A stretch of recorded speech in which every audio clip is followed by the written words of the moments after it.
저번 시간에 연산에 대해서 간단하게 살펴봤고, 그 연산을 오브젝티브-C 프로그램 내에서 어떻게 표현하는지도 살펴보았습니다. 그리고 이런 연산과 같은 명령어들이 모여 실행 가능한 형태의 단위를 구성하는데, 그 단위를 문장이라고 했습니다. 오늘은 문장의 단위에서 코드를 반복 실행하는 반복문에 대해서 살펴보겠습니다. 일단 먼저 예제 5.1을 살펴보죠. 예제 5.1은 삼각수를 구하는 프로그램입니다.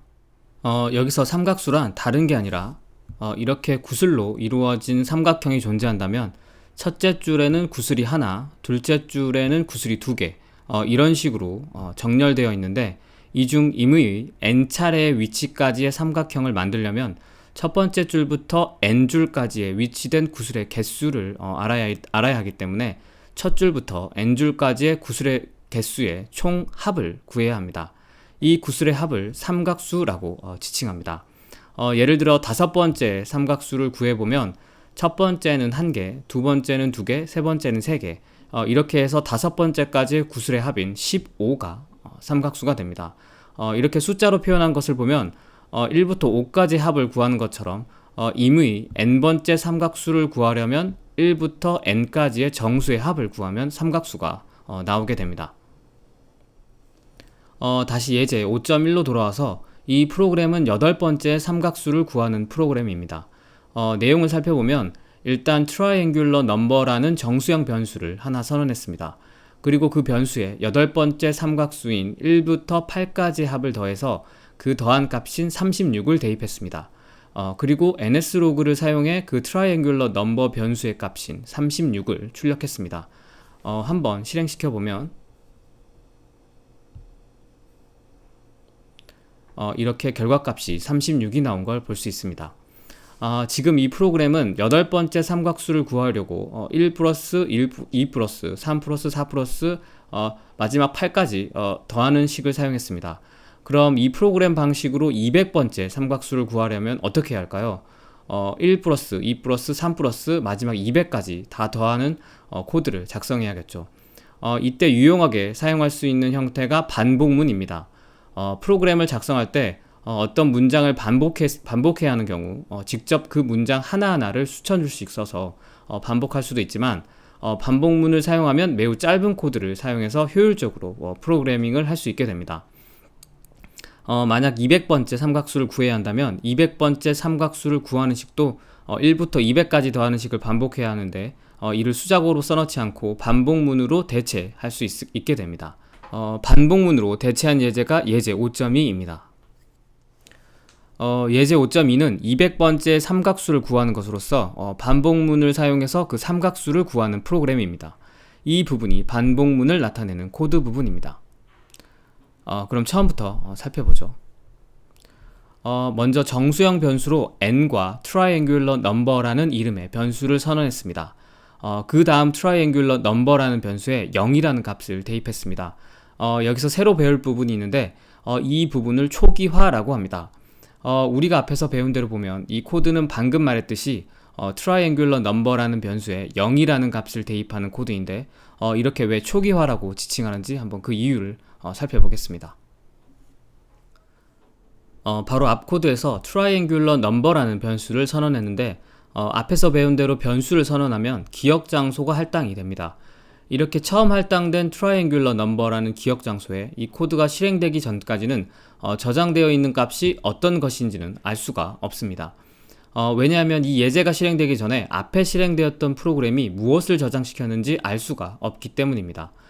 다시 설명하면 우리가 앞 시간에 기억 장소 관리 방식이라는 걸 배우면서 하나의 램을 여러 프로그램들이 동시에 사용한다고 배웠습니다. 만약 이 iTunes라는 프로그램이 이 부분을 사용해서 어떠한 값을 대입한 다음 프로그램이 종료되었다고 한번 생각해 보죠.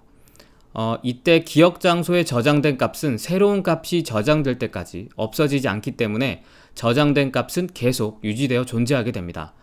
그래서 예제 5.1이 이 부분을 다시 사용하면서 triangular number라는 변수의 기억 장소로 사용했다면 이 변수에는 예전에 들어있던 값은 계속 존재하게 되고 우리는 전에 실행되었던 프로그램이 어떤 값을 넣었는지 모르기 때문에 여전히 그 값을 모르게 됩니다. 이렇게 이전 프로그램에 의해서 마지막으로 저장된 값을 쓰레기라고 합니다. 이러한 쓰레기를 가지고 있는 기억 장소를 곧바로 수식에 사용하면 우리가 의도한 결과값을 얻지 못하게 됩니다. 예를 들어 변수 플러스 2를 해서 3이라는 결과값을 얻고 싶은데 트라이앵귤러 넘버 플러스 2라고 하면 트라이앵귤러에 들어있는 값을 모르기 때문에 의도한 3이 나오지 않고 전혀 다른 값이 나오게 됩니다. 이런 오류를 방지하기 위해 전 프로그램이 사용한 기억 장소를 다음 프로그램이 사용하기 위해서는 이 기억 장소에 의도한 값을 저장시켜야 합니다. 즉 트라이앵귤러 넘버에 1을 저장시켜 의도한 결과값인 3이 나올 수 있게 하는 겁니다. 이것을 바로 초기화라고 합니다. 이렇게 할당된 기억 장소의 값을 저장하는 방법들에는 초기화 말고도 입력 그리고 우리가 배운 치환, 대입 등이 있습니다. 그럼 먼저 초기화에 대해서 더 구체적으로 살펴보겠습니다. 초기화란 기억 장소의 할당과 동시에 할당된 기억 장소에 최초로 원하는 값을 저장해서 쓰레기를 치우는 작업을 말합니다. 그리고 이렇게 최초로 저장되는 값을 초기값이라고 합니다. 이렇게 최초로 할당된 기억 장소에는 자신이 원하는 값을 저장시켜야만 의도한 결과를 얻을 수 있습니다. 특히 바로 뒤에 나오는 누적에 사용되는 기억 장소에 대해서는 반드시 초기화를 해야 합니다.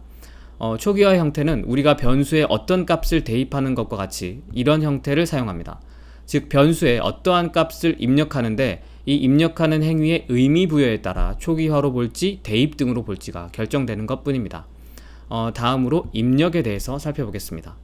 이 부분은 다음에 살펴볼 예제 5.4에서 나올 부분인데 지금은 간단하게 한번 설명을 해보고 예제 5.4에 가서 구체적으로 살펴보겠습니다. 입력이란 입력 장치를 통하여 입력된 데이터를 저장하는 방식입니다. 여기서 입력 장치란 간단하게 예를 들면 키보드와 같은 것을 말합니다. 키보드로 어떠한 값을 입력해서 그 값을 변수에 저장시키는 형태를 입력이라고 합니다. 그런데 입력으로 값을 저장하는 기억 장소에 대해서는 반드시 초기화할 필요가 없습니다. 그 이유는 우리가 필요로 하는 데이터를 입력받기 전에는 그 변수를 이용하지 않기 때문입니다. 사용하지 않을 변수를 초기화할 필요는 없겠죠. 즉 이렇게 필요한 데이터를 입력받은 뒤에 그 변수가 사용되고 그 입력 전에는 그 변수에 들어있는 값을 사용하지 않기 때문에 초기화할 필요가 없게 됩니다. 다음은 치환 혹은 대입입니다.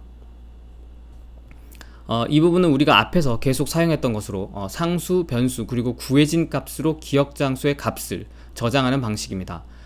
이렇게 등호의 왼쪽 값은 변수이어야 하고 오른쪽 값은 상수, 변수, 그리고 수식으로 표현될 수 있지만 대입되는 것은 값입니다.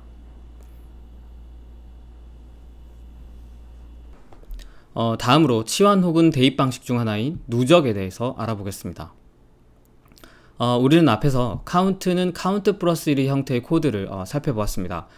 그리고 이 코드가 어떻게 값이 입력되는지에 대해서도 left value와 right value라는 개념을 사용해서 알아보았습니다. 이 코드와 같은 표현을 누적이라고 하는데 그 이유는 이 코드를 계속 반복하게 되면 이 뒤에 상수만큼 계속 누적되어 카운트의 값이 증가되기 때문입니다. 예를 들어 만약 카운트 값이 0이라면 오른쪽 카운트는 0이 되고 거기에 1을 더한 값인 1이 왼쪽에 0인 카운트 값으로 대입이 되어 0은 없어지고 카운트는 1이 저장이 됩니다. 그리고 다시 반복하면 이제 카운트는 1이 되었고 1에 1을 더한 값인 2가 왼쪽 카운트에 대입이 되어 카운트는 2가 됩니다. 이렇게 계속 반복하면 카운트는 플러스 1씩 누적되어 계속 증가되게 됩니다. 이렇게 누적될 때 예를 든 것처럼 카운트의 값이 0으로 정해지지 않고 아무런 값을 정하지 않았다면 카운트에 들어있는 값은 이전 프로그램이 사용하던 쓰레기 값이 그대로 남아있을 겁니다. 따라서 이 쓰레기 값에 1을 누적시켜도 그 값은 여전히 우리가 의도한 값이 아니기 때문에 쓰레기일 것입니다. 따라서 우리가 의도한 누적값을 구하기 위해서는 예에서 든 것처럼 int는 count 0과 같이 count를 0으로 초기화를 하여 쓰레기 값을 없애야 합니다. 이때 초기화가 필요하게 되는 것입니다. 이렇게 누적에 사용되는 기억 장소는 초기화시켜 초기 값으로 저장시켜야만 프로그래머가 의도한 결과를 얻을 수 있습니다. 이번 시간에는 반복문을 배우기 전에 반복하기 위한 준비인 초기화에 대해서 알아봤습니다. 바로 다음에는 반복문의 형태와 왜 그런 형태를 가지고 있는지에 대해서 살펴보겠습니다.